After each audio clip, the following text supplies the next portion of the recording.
Good morning. Today is Saturday, March 16th. I just finished my Wake Up with Peach class day. Y'all, my days are day 20 technically for session 3. So day 20. We got one more day tomorrow, which would be 21 days.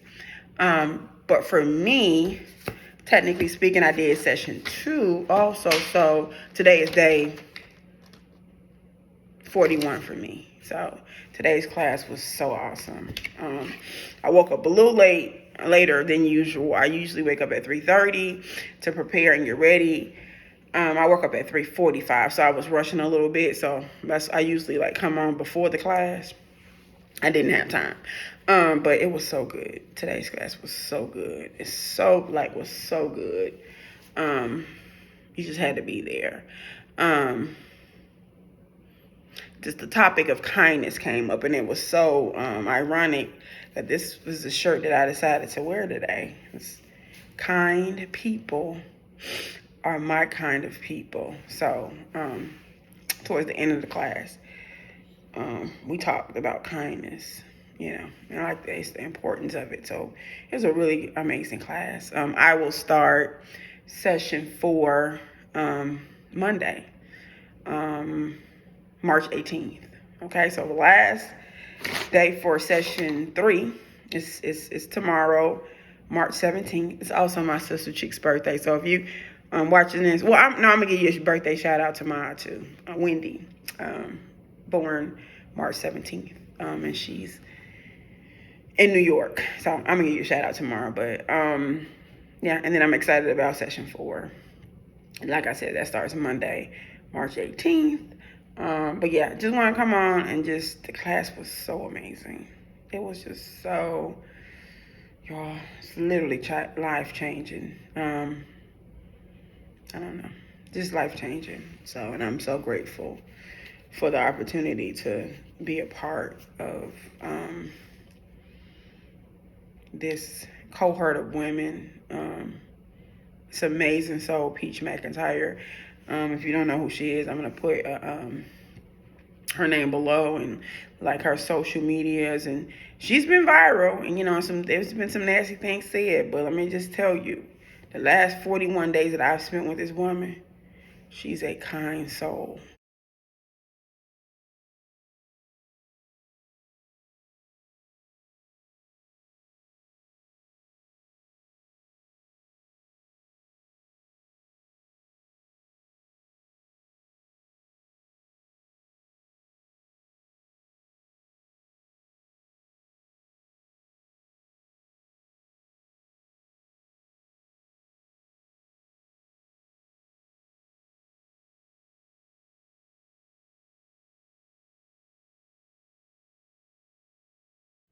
And I'm usually, and people will tell you if people really know me, they know I'm a really good judge of character. I really am. Even if I could sense something is off about somebody, they can seem like the nicest person, and I could just sense something is off. I usually do a self-reflection. If I'm feeling that way, like something's off about this person.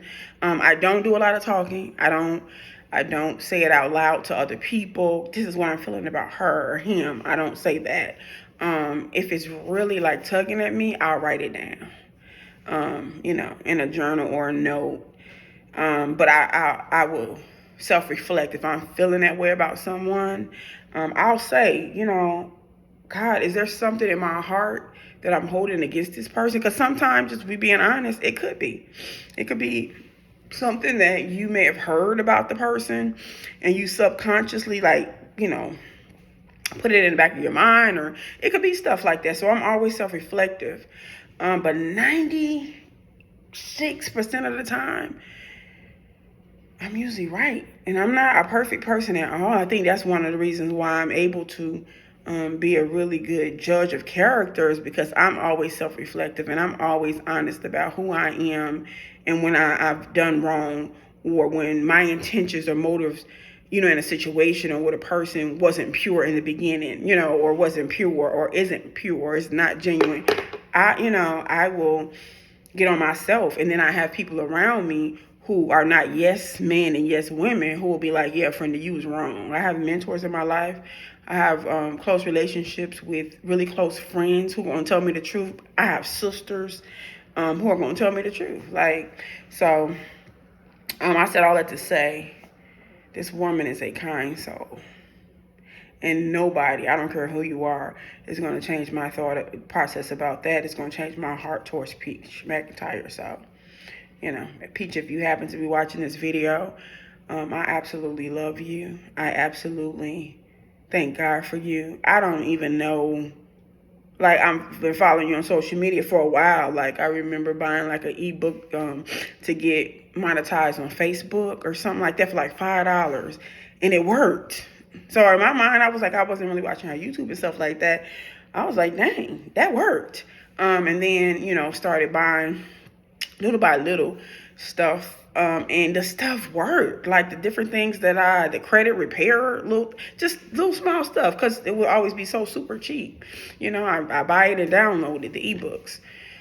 And then I started following heavily on social media, really for laughs, because Peach is funny. And I love an honest person. I'm from the west side of Chicago. I'm a very honest person.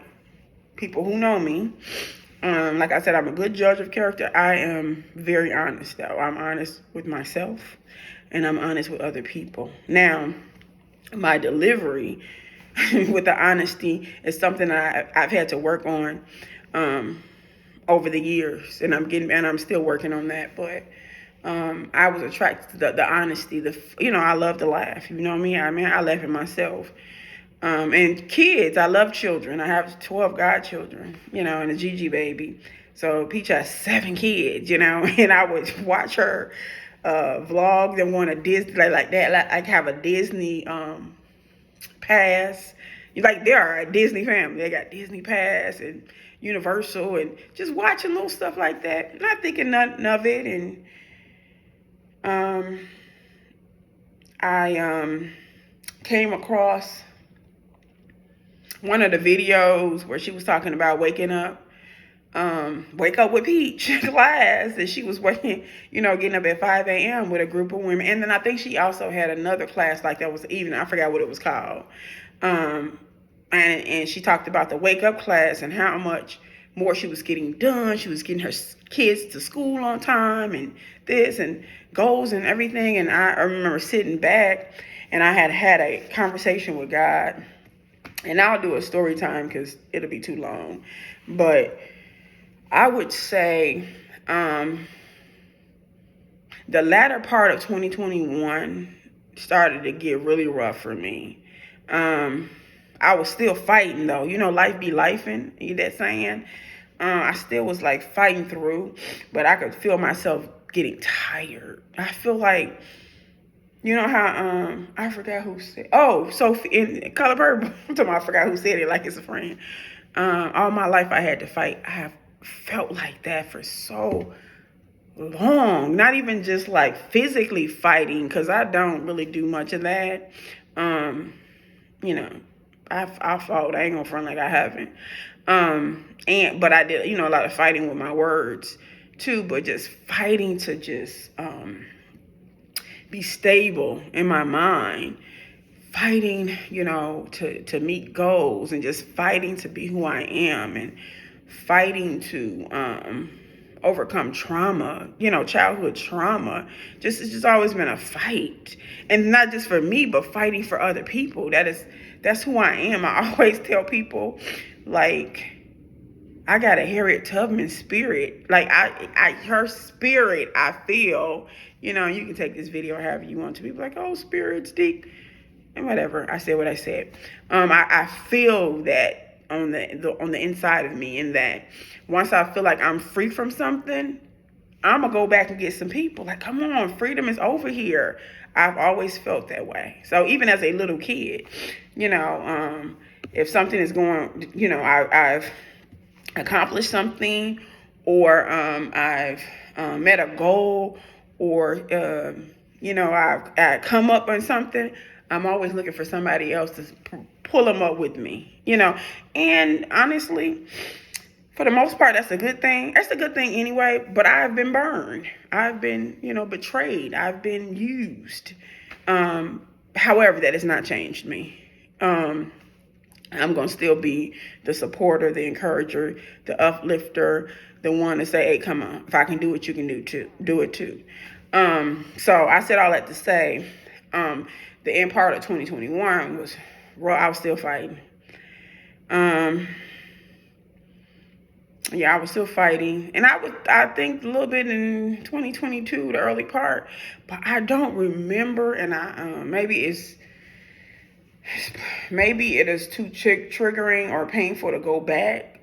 But I do want to figure out that literally the day and time in 2022, that date, the day and the time. In 2022, when I decided to give up. And I promise you I did. Just to be transparent, when I was younger, as a teenager, I had suicidal ideations. As a teenager, I have cut my wrist. I did all of that. I wrote a book, and in my book, I talked about that. Actually, you know what? Give me a second. I'm gonna go grab the book. Yeah, since I'm here.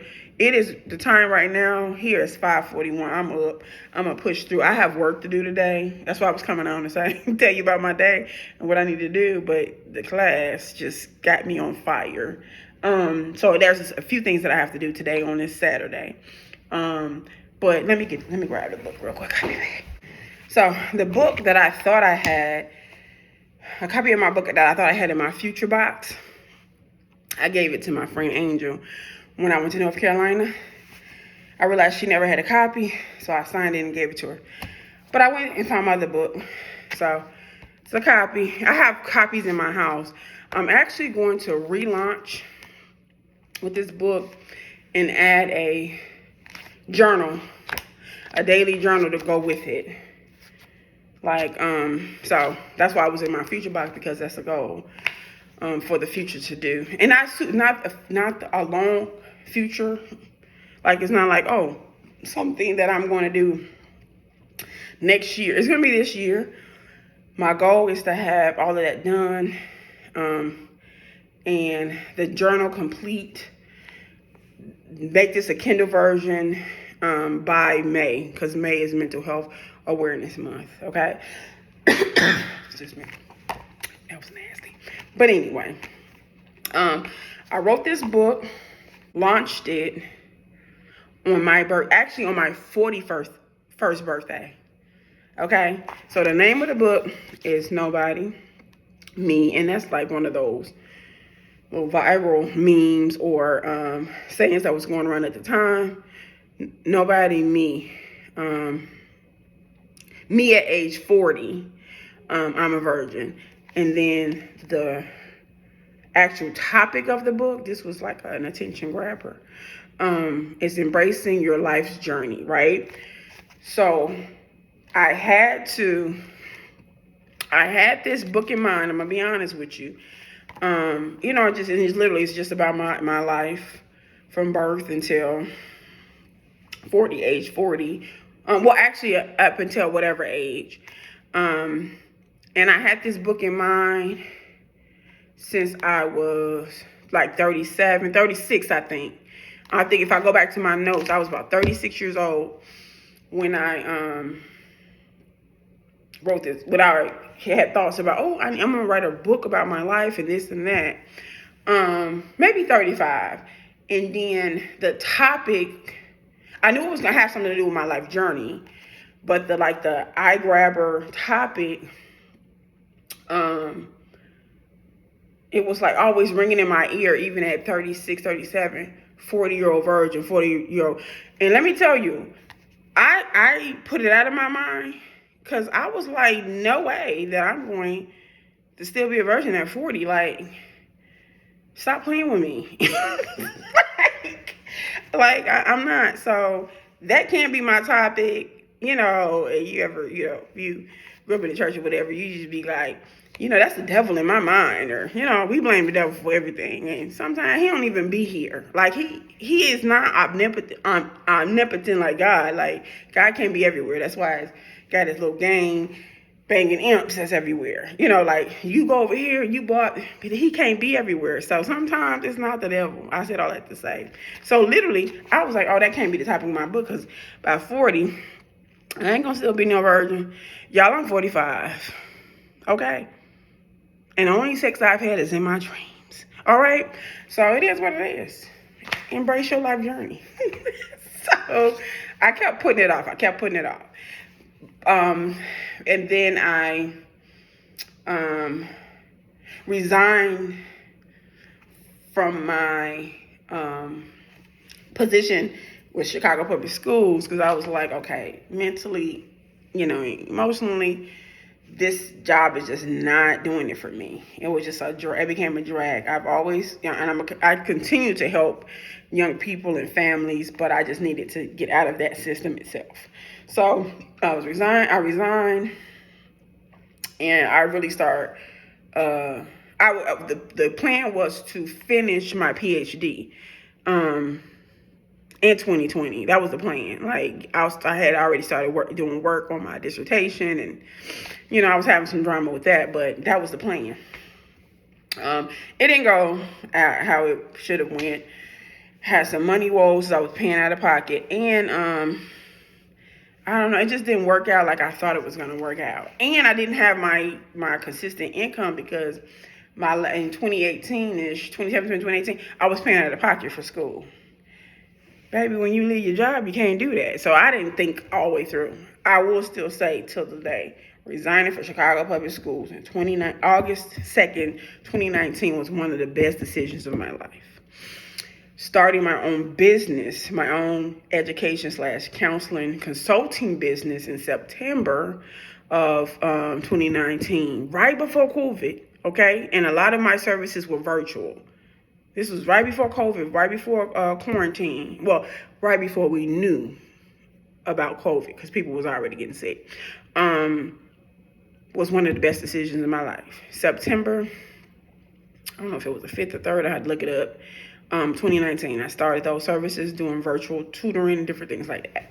And so in doing that, I decided, okay, it's time for me to release my book. And I was on a time crunch, because I needed to release it, because I was about to be 41. I was no longer about to be 40. So I released it, or I pre-sold it or something. I forgot. I had somebody help me with the marketing part. I'm a lot better with marketing now, but at the time I was not. And I released it actually on my 41st birthday, and I had so much amazing support from family and friends. I was just been super blessed. It was self-published. I did it through Amazon. I was on a budget. I have a whole what did I call it? A workshop on how to write a book on a budget and publish it. So I think I put into my book, I may have spent less than $500. And to date, this is 2024 now, I'm about to go back and look at my records, because my book still sells on Amazon. I still get, money here and there. But to look at exact numbers, when I did the workshop in 2021, I had made over $10,000 selling this book, just little old me.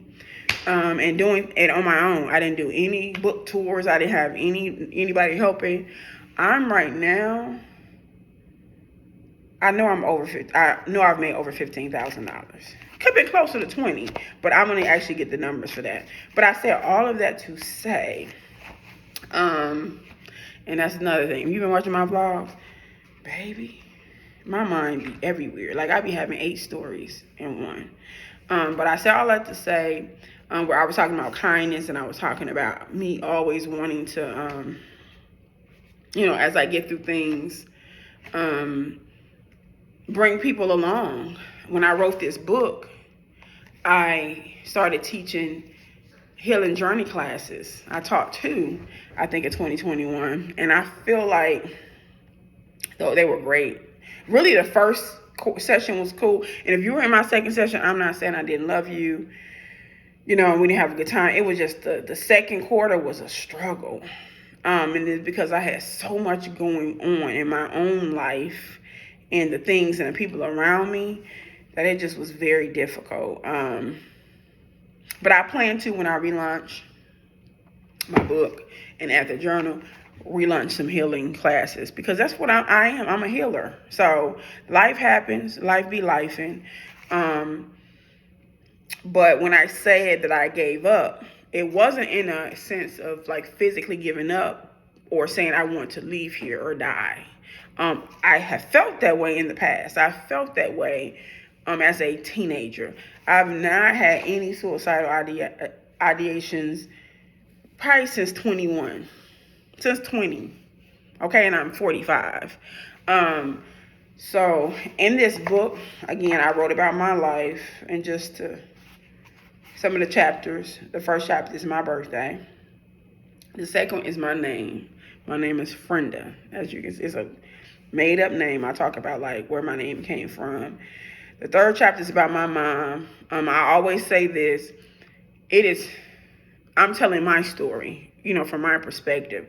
I cannot tell my mother's story. I don't think I have a right to tell my mama's story. My mama gonna tell her own story. One day, I believe that she's gonna be able to tell her own story, even if I'm helping her write it out or tell her own story.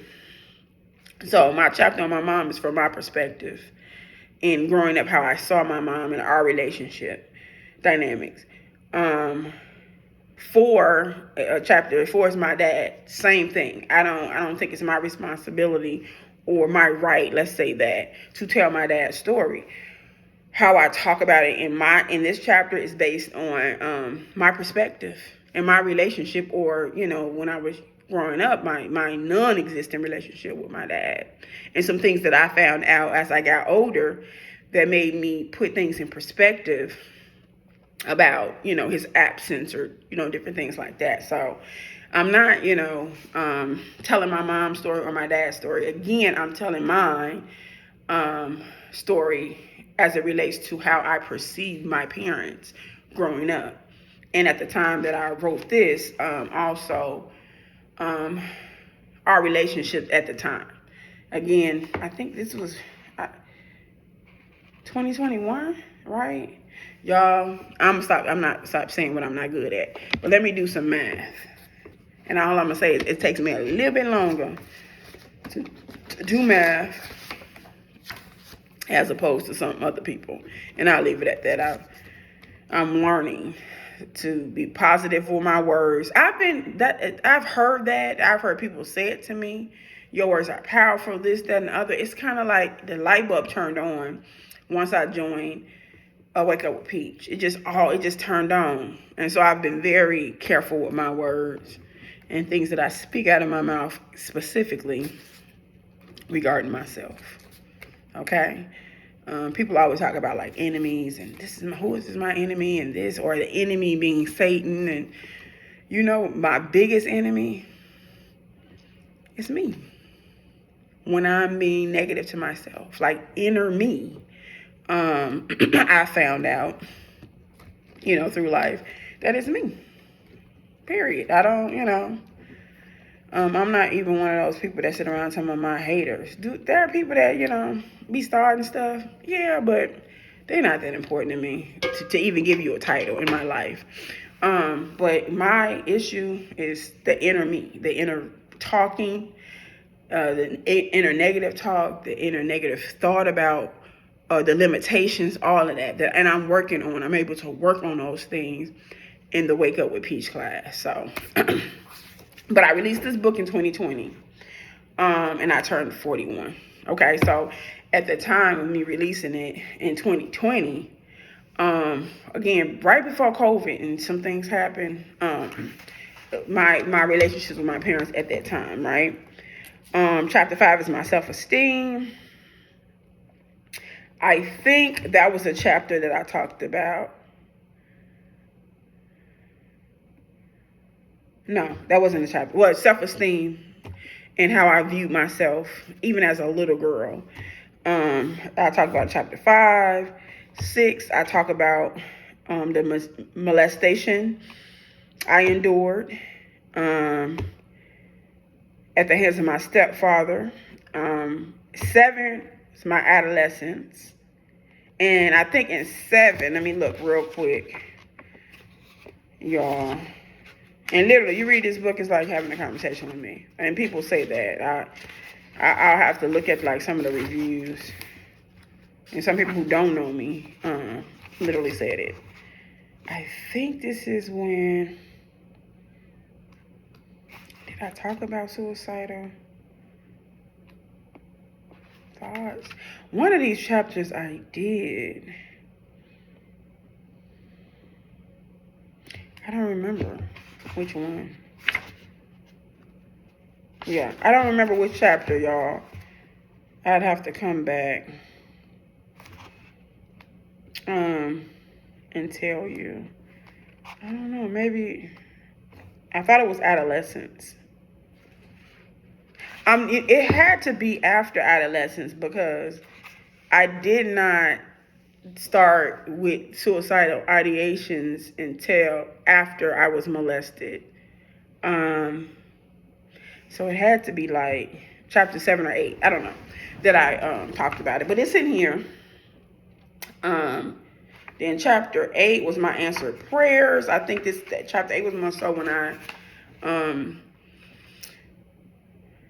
I was about 17, and that's when I, like, you know, if you go to church, you know, you listen to the preacher. For me, my mom had a relationship with God, and so for me as a young adolescent, what I did was I knew God adjacent to my mom. Let's say that my relationship to God was adjacent to my mom. So basically, if I needed something from God, I go to my mom and like, Mom, can you make this happen? Can you talk to God? And I remember her telling me when I started applying to schools and what I wanted to do. She was looking at me like, listen, I didn't go to college. I took some typing classes at Taylor Business Institute downtown. And, you know, I got this really good job working with the police department as a secretary, and boom. She's like, you know, I didn't do college. I didn't do any of that stuff. I'll try to support you as much as I can, but you might want to talk to not just, you know, the teachers and stuff at your school, but you might want to talk to God for guidance, and God will hear you. I remember her saying that to me, and when I was 17 years old, I really sat down and I was like, okay, I'm going to start talking to God by myself. You know, like, okay. Because before then, I would just religiously do whatever. You just mimic other people, not really knowing what you're doing.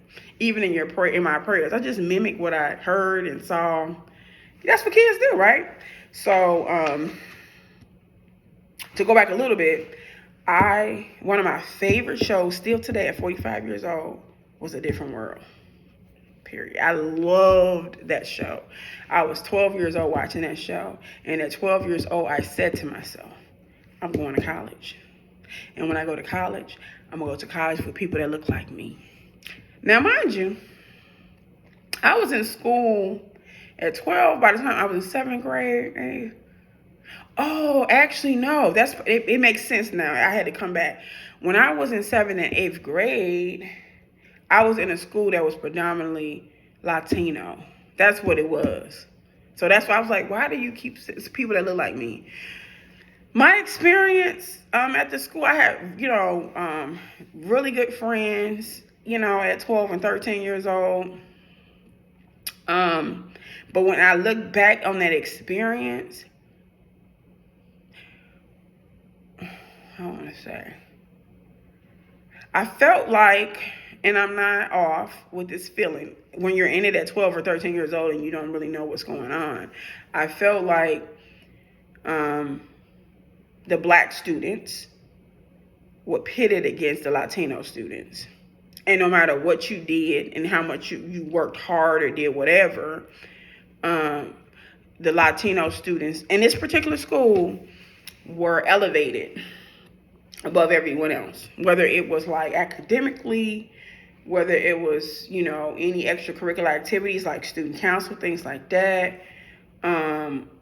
You know, I just, that was my experience. So when I was watching A Different World and I would say, I'm going to go to college, I'm going to do these things, I said I'm going to do it with people that look like me. Because even though I couldn't put in words or express what I was feeling, I knew in a lot of ways I was done wrong. That I worked hard in 7th and 8th grade to have some of the best grades and, different things that go for me. And I don't know, my experience, like, I just didn't have, and I'm not to say that I didn't have teachers who cared, but in all honesty, they cared about other students way more than not just me. But kids that look like me. Like, we were second-class citizens. And I'll preface this by saying, I'm not upset with, the students. They were kids. We all were kids. I'm upset with the adults. And many of the adults that taught us in that school were white men and women. Okay?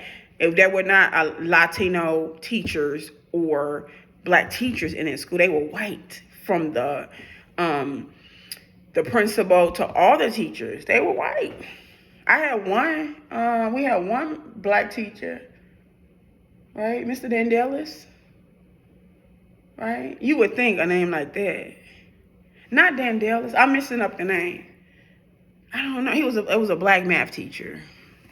I can't quite remember because he was, if he watching, I don't even know if you're still alive, but he didn't stand out because, he just kind of went along. But it was just a lot of stuff going on that now that I'm older and have been in the education field, and I'm still in the education field, that just have changed my whole idea about education and the importance of having the right people in front of kids. I said all that to say, because of my experience in 7th and 8th grade at that particular school, when I would watch A Different World, I would say, I think I even did a presentation on like Diane Carroll, who played like Whitney's mother. And a lot of people didn't know who she was, but I did this elaborate presentation, rest in peace, Diane Carroll, about just amazing her work was up to that point and the things that she did in Dynasty and Claudine and Julia. I believe that was the show that she was the nurse. She was a single mom, but she was a nurse in the 70s. Like, my classmates were like, wow, how did you find this stuff out? I researched, and it wasn't on the internet. Like, I was 12 or 13. You had to go to the library and find some stuff. I read her book. It was just a lot of stuff. So I love the show, and in my mind, I said, I'm going to Hillman, because that was the name of the school. Hillman College, and with people that look like me, and I'm going to excel. I was saying this at 12 years old. So fast forward to 17. By this time, I've done research and realized Hillman College was not a real school. Like, it wasn't real. It was based off of schools in Atlanta, two in particular: Spelman College, which is an all-women's college, and Morehouse College, all-male college. The campus of Hampton University, another HBCU, was used, for a lot of the scenery and the shots for scene. It was such a beautiful campus. If you ever get a chance to go to Hampton, Virginia, it's one of the most beautiful campuses. And I've been to a lot of schools and a lot of HBCUs. And so it's basically, Hillman was based off 3 different HBCUs. Spelman and Hampton be arguing back and forth about what it was called Hillman. So the argument is over. We already know. Actually, the cast of A Different World was just at Spelman like a week ago. Celebrate like 30 years of the show or whatever. But anyway, I fast forward, I did research, realized Hillman was not a real school. That's how I started finding out about Spelman. And I said, at 12, 13 years old, I'm going to Spelman College. And people was like, okay. Okay, Frenda, Frenda just be talking. And I would say it up until all the time I was 12, 13. I'm going to Spelman College. I'm going to Spelman College. And as I got closer to, ended up going, my first high school experience was not the greatest. Hopefully I'll be able to do a story time. Actually, I'm going to write it down.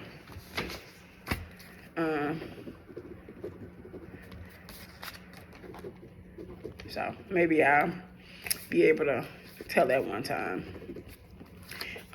So I went to a school that doesn't even exist anymore for a year.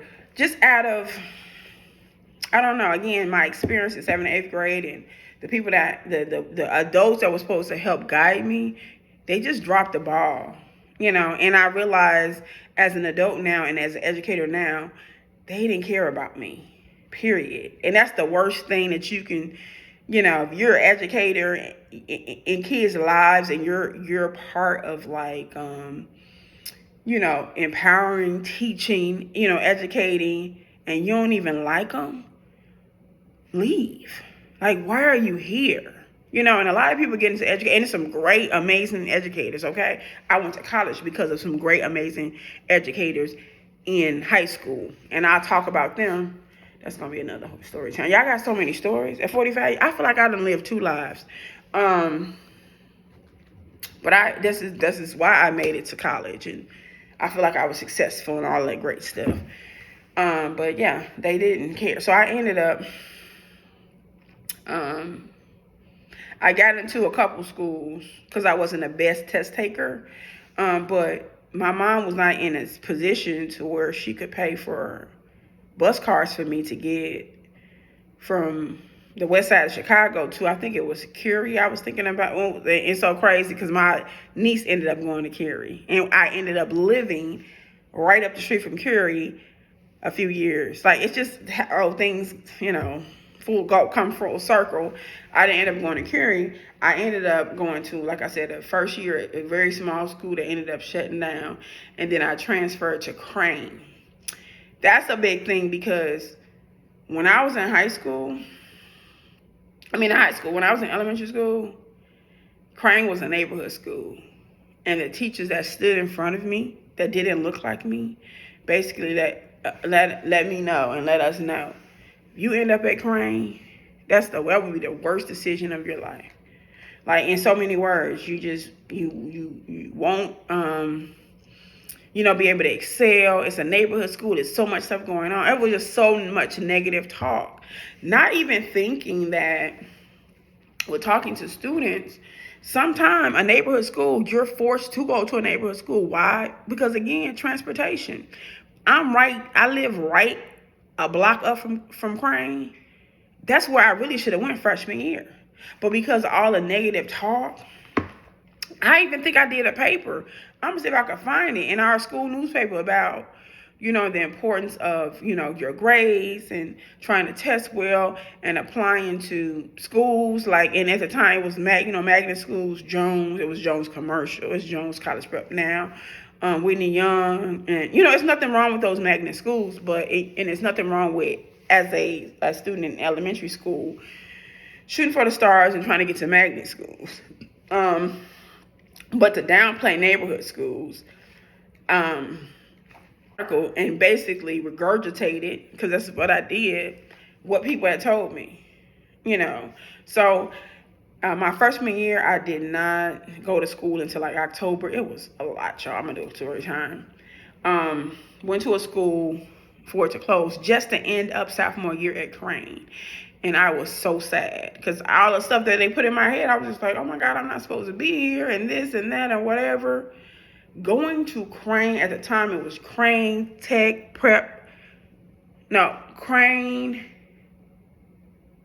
Yeah, Tech Prep High School. So it was technical preparatory high school, was one of the best decisions of my life.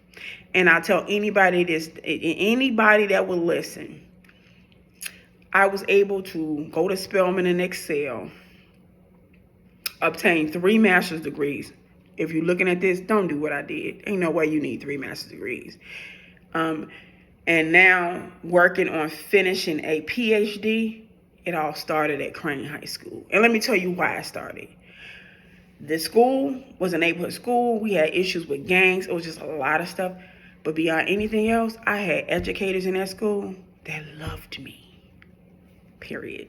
I don't know how, not like me, not loved me. I felt the love. I felt them embracing me and pulling me in and say, oh, you have something about you. You have something's different about you. From Dr. Williams, she's one of my mentors, and who I stay under. Was teachers, Miss Washington, Miss White, my English teachers, my science teachers, my coach Phil. I still on social media. Like, he was like a dad to me. My dad wasn't around. He didn't play about us though. I played basketball, y'all believe it. I didn't do a story time with basketball. I was on a basketball team. They coach. Oh, he used to get so mad at me because I was so girly. Like, we had these red and blue Cougar, I was carrying Cougar basketball uniforms. You know, everybody supposed to wear white socks, you know, like be in uniform. Baby, I used to wear red socks to match and blue. Oh, Coach Phil used to be so mad at me because he was like, why you got on them blank socks? I keep telling y'all, get white socks. You need to be in uniform. Baby, I used to match my socks with my shoes. Anyway. And then when I'm dribbling the ball, they used to say I was switching down. They used to say when I dribbled the ball, and I wasn't even that good of a ball player, y'all.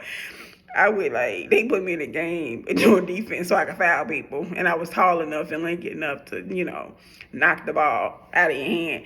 I can count maybe 2 hands how many shots I made. So I wasn't even a basketball player. My sister was. But yeah, I was on the team.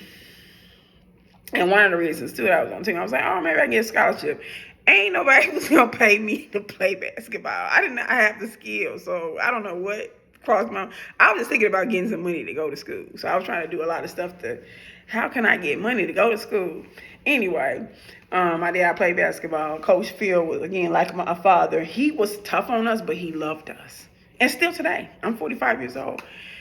Coach Phil is big a supporter. Like with us, he's always supporting. He's my girl, my lady cougar. He's amazing. So I had teachers that loved me, like literally loved me. My principal, we used to call him Geoffrey from we were so bad. Geoffrey from Fresh Prince of Bel-Air, because he looked just like him, but he loved us. Like, he would get us together. He had this long stick, and he was a short man too. He is a short man because he's still with us. I'm sorry. To my was, like, he's not here anymore.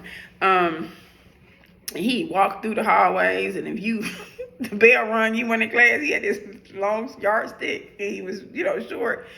Baby, he would tag our bottom so quick. Get to class. Get your. He was, so he was tough, but at the same time, you could go in his office, even if you got in trouble, and get a snack or sit down with him, and he would laugh. He was so supportive, though. Like, he was so supportive when, I represented the school in, for student council, or student representative, or academic decathlon. He in the audience, like, smiling. He'll be trying to front like, he was so tough and like, stop looking at me, ugly girl. But he was there. Like, he was so present.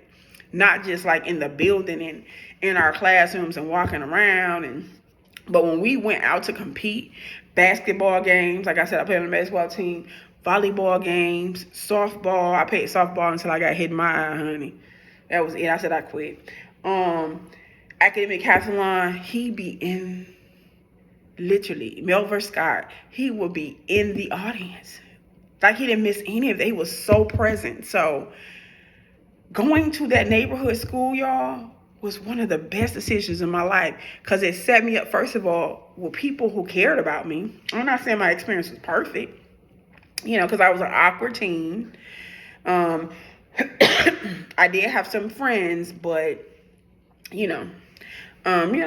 teenagers, kids are mean.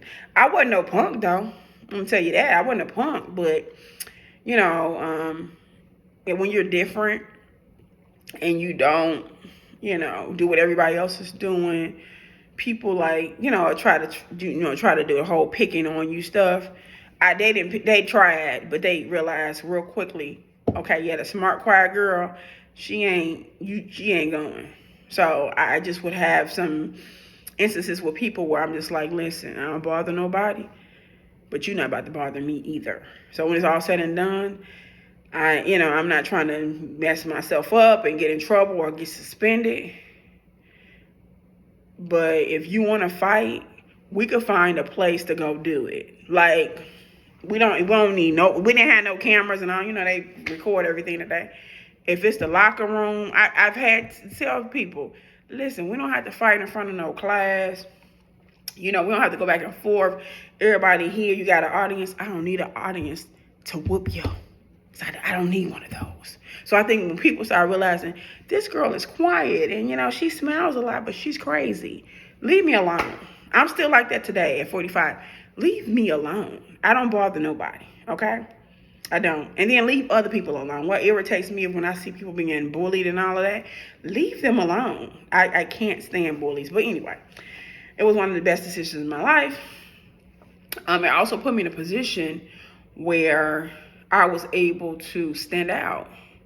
So, I was at a school where test scores were super low. So my test scores, which again, I didn't test well, they still were, if you did a curve, I still was at the top. My GPA was at the top.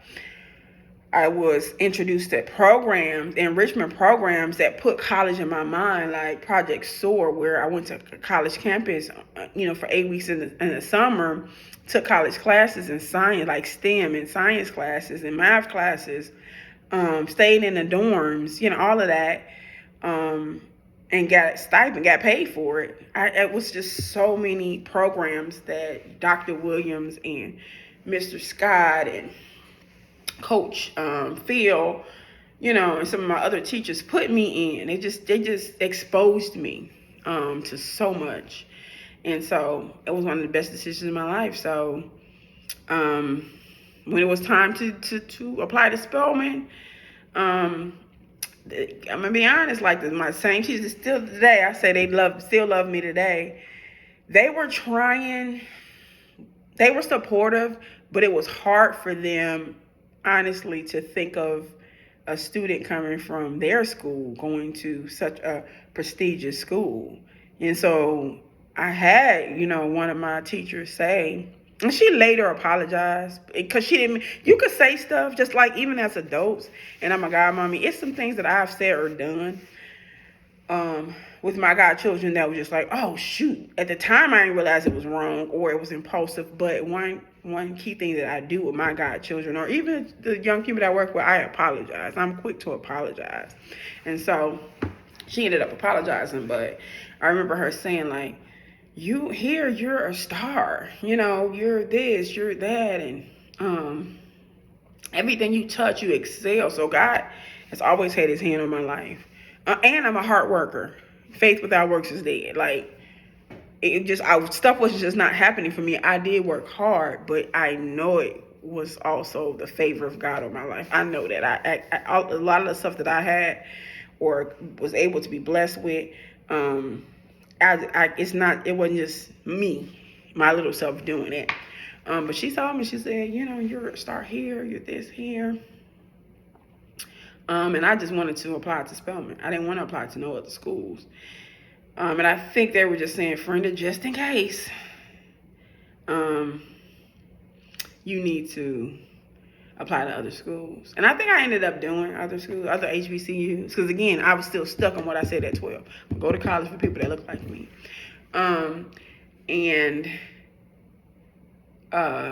She said, I don't know about Spelman. I'm gonna be honest. It's like the students that go to Spelman come from this and that, and they're usually this and that, and I'm not trying to like crush your dreams, but I want to be real and honest with you. So yeah, my spirit was broken. I think I ended up crying, and then even my own mom said, like you said, talk to your teachers, talk to them, because I've never been to college and I'll support you, but all of a sudden I'm going to Atlanta. She was like, why would you go so far? She wasn't feeling it. You know, why did you go so far? There's so many schools here that you can go to and blah, blah, blah. And I'm like, there's no HBCUs here. You know, it's not. And so I think that's when she was just like, okay, it's 2 in Ohio. That's not too far. So I ended up applying to those schools. There was Wilberforce and Central State, just to appease people and my mom. And so I was just like, I'm going to Spelman. I talked to God. The same mama who told me, you know, you need your own relationship with God, talk to God. And I had been saying, I was like, God, I want to go to Spelman so bad.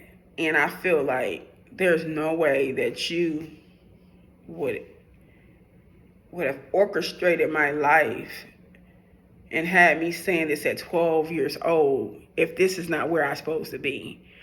And I've just had some things situation where it was confirmed that, you know, that I would be in a place like Spelman, you know.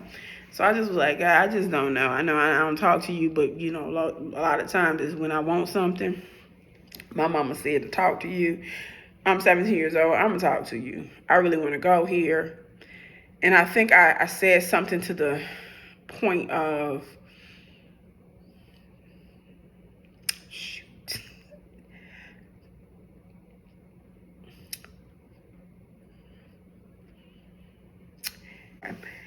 I remember saying, y'all, I'm 45 years old, and I still remember the conversation I had with God at 17. That's how I know, no matter what I go through, no matter what I feel about religion and the religious systems, and, you know, I know God is real.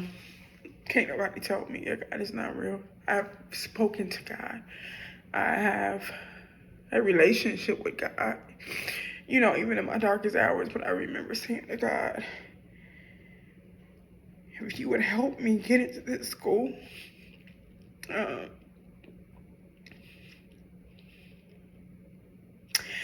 I know the chances of me getting in is kind of slim,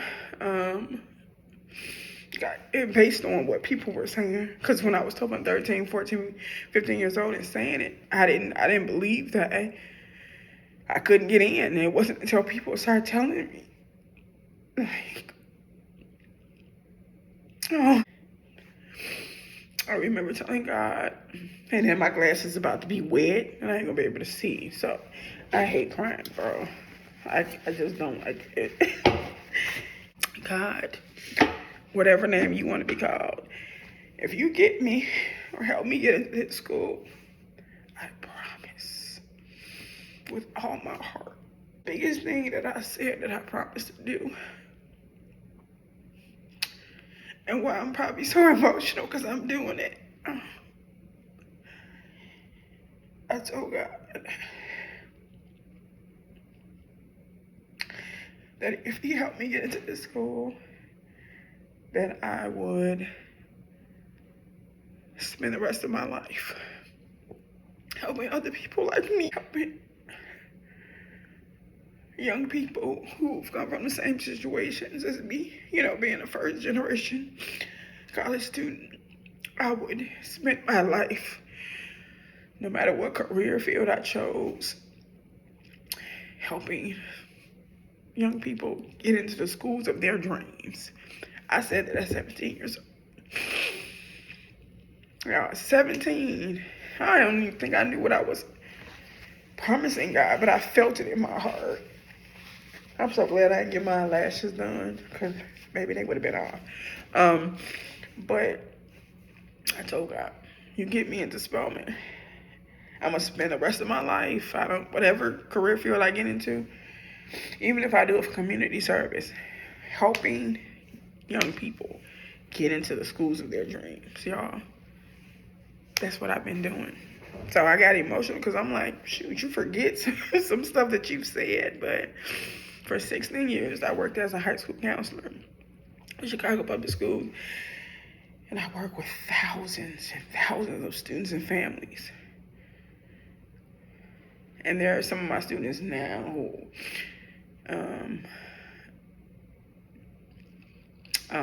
that are, master's degrees, medical degrees, lawyers, They were first in their families to go to school. And I'm still doing that. Like, I resigned from Chicago Public Schools in 2019. I started my own consulting business, and I have my own college planning program that I still today I'm helping students figure out their dreams and get into college. So, yeah, I don't know. I just had a moment. Whatever story I was telling before, I forgot what I was saying. But when you think about the fact that your life may not be exactly where you want it, and you don't necessarily have everything you want, you gotta sometimes stop and think about how today I am living the life that I said at 17 years old that I'd be living. Like, in some aspects of my life, I'm living the life that I have dreamed about. And for people who are not necessarily there where they can't say, again, everything's not perfect. I don't have everything that I want yet. I'm going after it, and I'm going to have everything I want. I'm going to have the desires of my heart. And that's just that. What can you say? And that's just that on that. But I just thought, I got emotional because I am literally living a life. And I made good on that vow. And I am making good on that vow that at 17 years old, I'm like, Lord, if you get me in here, God, if you get me in here, I promise I'm gonna do it for other people. What you did for me, I'm gonna make sure I do it for other people. And I have been doing that. Since what, 20? I started this work, I was about 23, 24 years old. And it's a life goal, a life purpose, one of my purposes in life. And so, yeah. So fast forward, of course, I got into Spelman. That's a chapter in my book. It's answered prayers. So, got into Spelman. And this chapter is chapter 8. I talked about how once I got in, I remember I got that blue envelope. I was working at the Boys and Girls Club, James Jordan Boys and Girls Club on the west side of Chicago on a Saturday. And my mom called up there because I think we might have had beepers or something, but she called up to the club and said, it was a Saturday. I remember it was a Saturday, and said, you got mail. It's a big envelope. And I knew then that if you got a big, even today, well, it's a little different now because a lot of admission decisions are made online. Online is a lot of stuff. So Spelman still today, Spelman's a very traditional school. Still send out that blue envelope April 1st.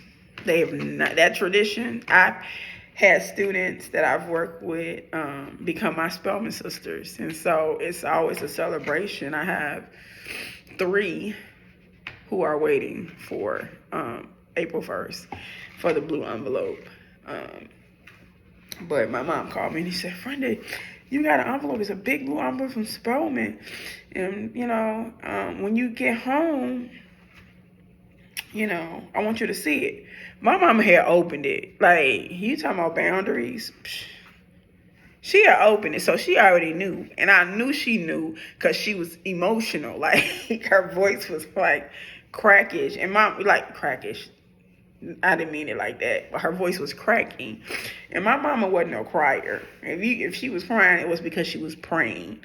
Like she was one of them, when she prays, she cries when she prays. That's the only time I've seen my mama cry. And when her dad, my grandfather, passed, I seen her cry. But anyway, she was like emotional. Her voice was cracking. And she was like, oh my God, like you got the envelope or whatever. So I knew I got in.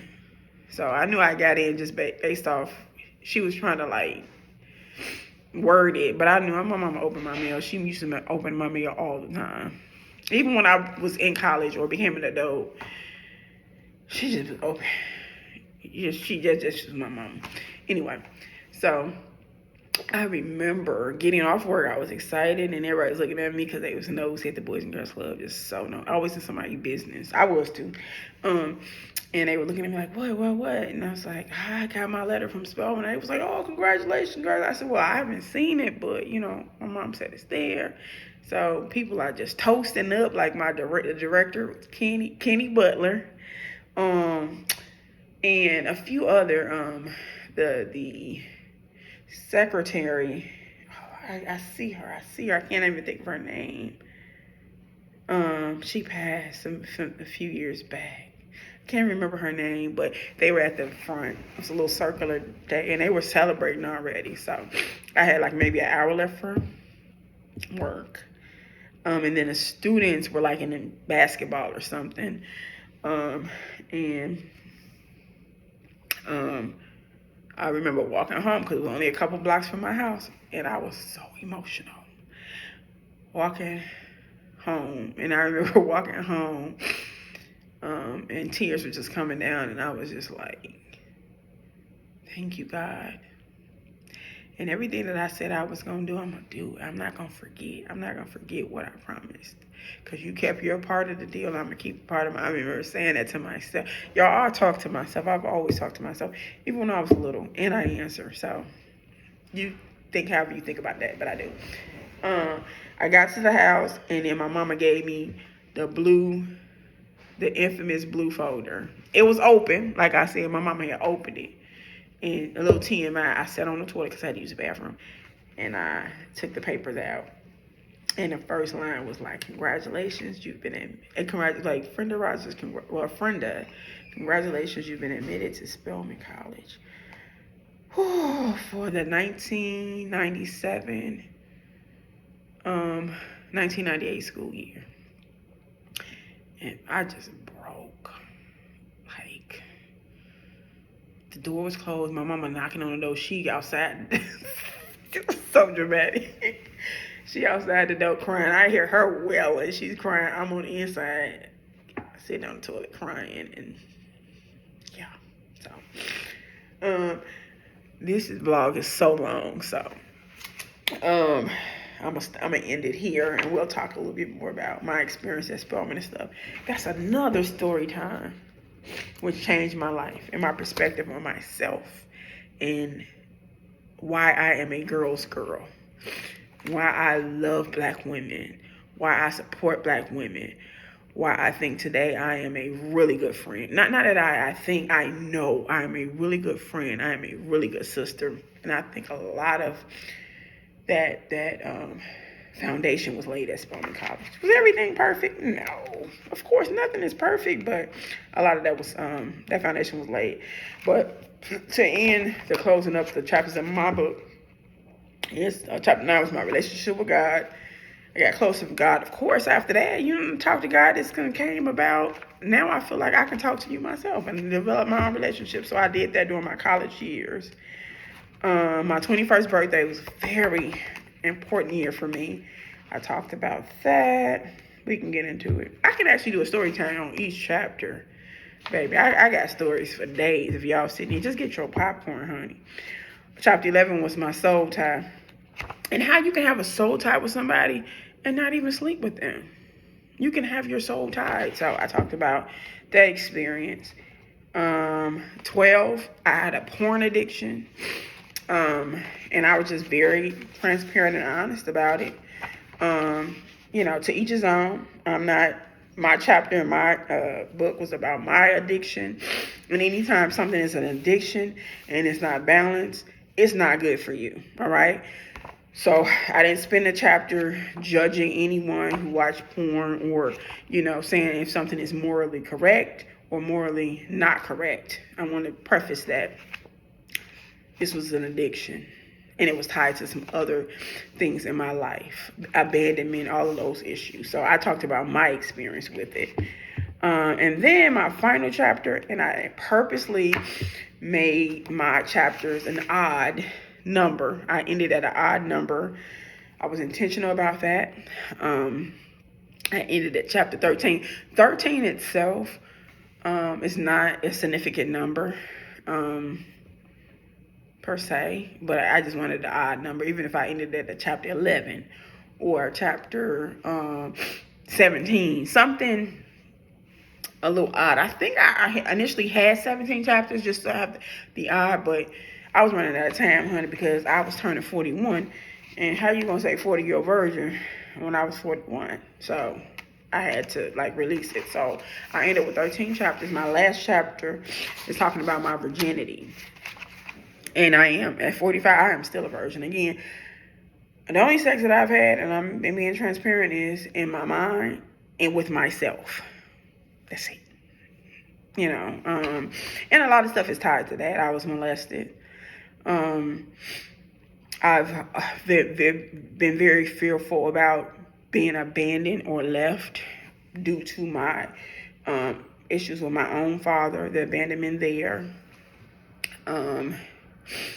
Just a lot of stuff. It's just decision that, a lot of times as women,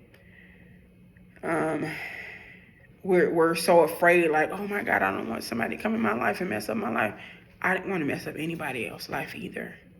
So I knew at a young age that I wasn't going to get married young. I didn't know I was going to be 45. I ain't no need to be lying. I did not know I'd be 45 years old and single. But I just had a lot of healing to do. And I'm still going through my journey. Embracing your life journey. Chapter 13 talks about my virginity in the sense of, again, I didn't talk about nothing moral. Actually, my chapter 13 probably pissed off a lot of church folk, because a lot of people was like, oh, I'm going to get this book because I need my daughter to read it. I need my niece to read it because virginity is this and that. And I kept telling them, listen, baby, this book ain't that. When I'm talking about virginity, this is not a book on how you stay a virgin, because I couldn't tell you that. We have different walks of life and reasonings behind stuff, or, I'm not one of them poster child, people for virginity, oh, the V girl, all of that. That's still not me. But I talked about how, you got to be very careful, when you're talking to young girls, about virginity or abstinence or, celibacy, whatever, the journey is, in that,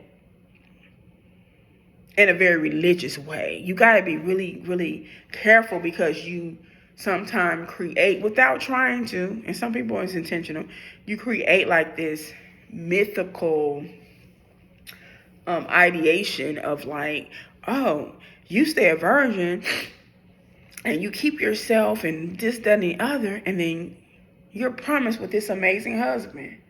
Who said that though? Because it's not in the Bible.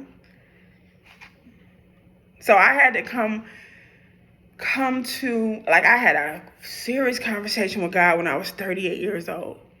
And I was going off. Because when you have a relationship with somebody, even God, prayer is communication. So people be like, oh, you're not supposed to question God. How? If you read the same Bible I read, it's full of people asking questions. You can ask questions. We ask questions. Why? To retrieve new information, to have some explanations. Sometimes you ask a question and you don't necessarily get the answer. That's sometime in life, but you can ask questions. So my relationship with God has always been a very honest one. I had to develop because it was from a very, religious, I just copy what other people did. And, that's how you do. You emulate. That's what babies do. If you think about it, they see you doing something and then they start doing it. So I'm not knocking anybody but if you an adult and you still mimicking people, you too grown for that. You got to come into your own identity, your own relationship. And so at 38, I had this conversation with God, and I was blasting. I was tripping. And I was honest, and I was just I feel like I got played. I feel like I've been played. I'm 38 years old. I'm a virgin. Okay, yeah, I ain't had sex with a person. But again, man, I've had a porn addiction since I was probably about 25. It started when I was about 25. And I talk about it in the book.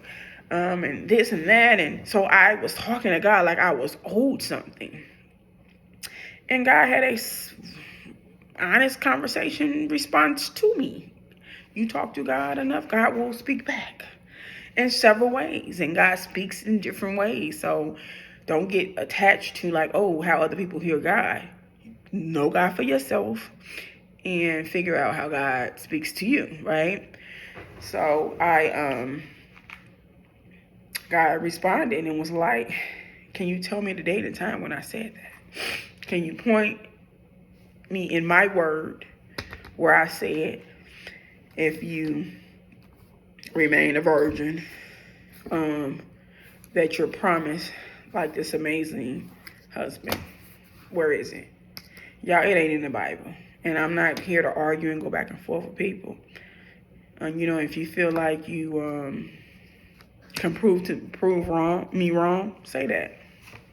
But what I have to realize at 38 years old, I didn't realize this until I was 38 years old, that God asked us to be holy, because God is holy. The goal is to be as like God as possible on this earth, like as literally mimicking little gods, in our compassion, in our unconditional love for people, in our long suffering, the fruit of the spirit. Like that's the goal. Thing outside of that we've put like a I want to be real careful with my words because I ain't trying to start no riot because I don't feel like it. It's a lot of stuff that we say is God that's not. And so I had a conversation, like I said, with God. And the truth of the matter is, sex is more than just a physical occurrence or a physical act. When you have sex with somebody, you are literally enmeshing your soul, your entire being with that person. Like you're connecting with that person on a whole nother level. It's not just a physical act.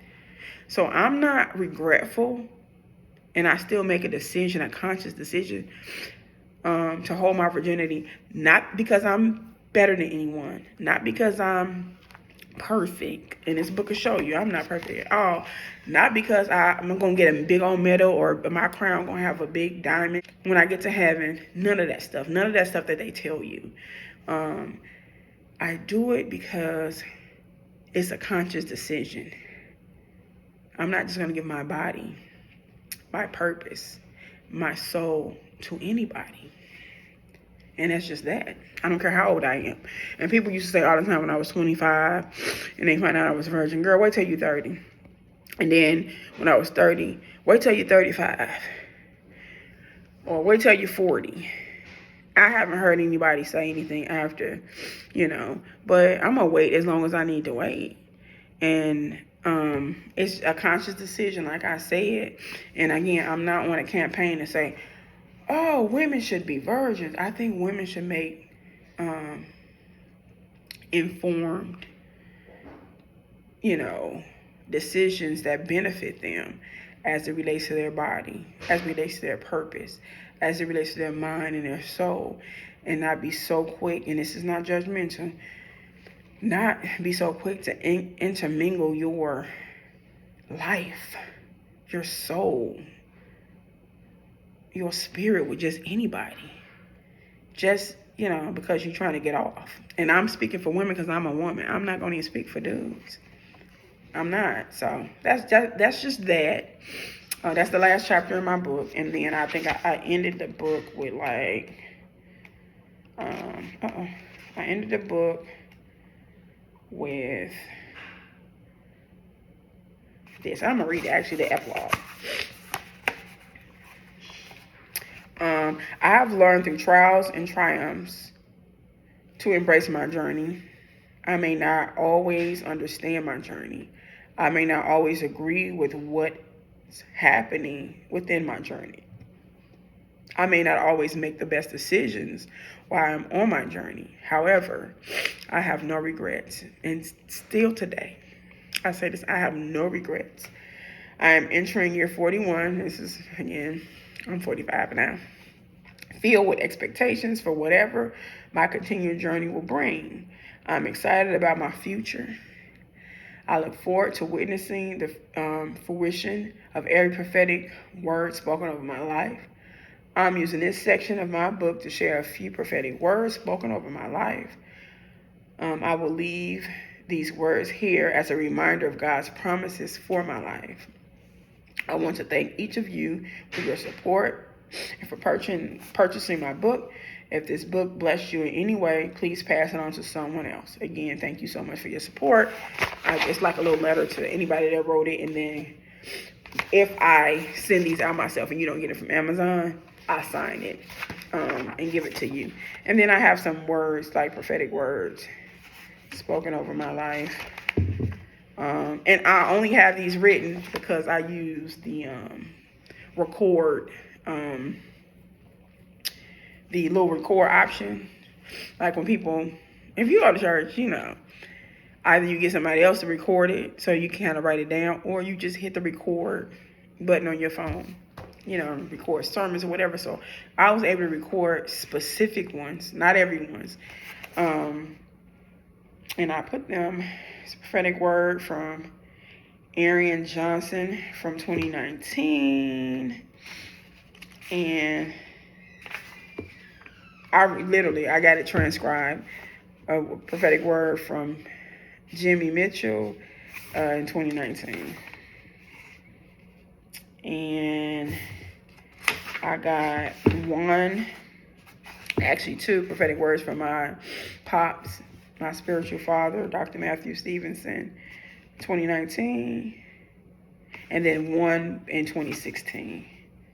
So I've had plenty, but these particular four, and I ain't even going into them because I don't feel like crying and stuff.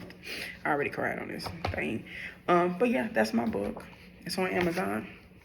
It's also available on my website, FrendaRogers.com. I'll put it below if you want the book. But yeah, like I said, it's Saturday, and I spent like over an hour talking and vlogging.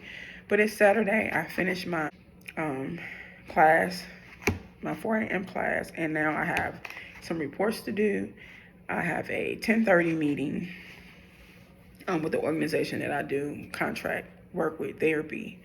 And my sister is presenting at a conference it's a conference in person and virtual. So she has a presentation, like she's presenting like at 10. So I'm gonna be on my meeting on mute, but I'm gonna be watching my sister, baby. I'm so proud of you, Victoria. If you see this, she's probably up and now getting ready. But that's gonna be my Saturday. I'm gonna finish my reports. I'm going to support my sister. And I got so much other stuff to do. And then prepare for Sunday. Sunday is usually my busiest days. I teach 2 SAT classes, and I have one-on-one sessions with my seniors. So that's it, y'all. Have a great day.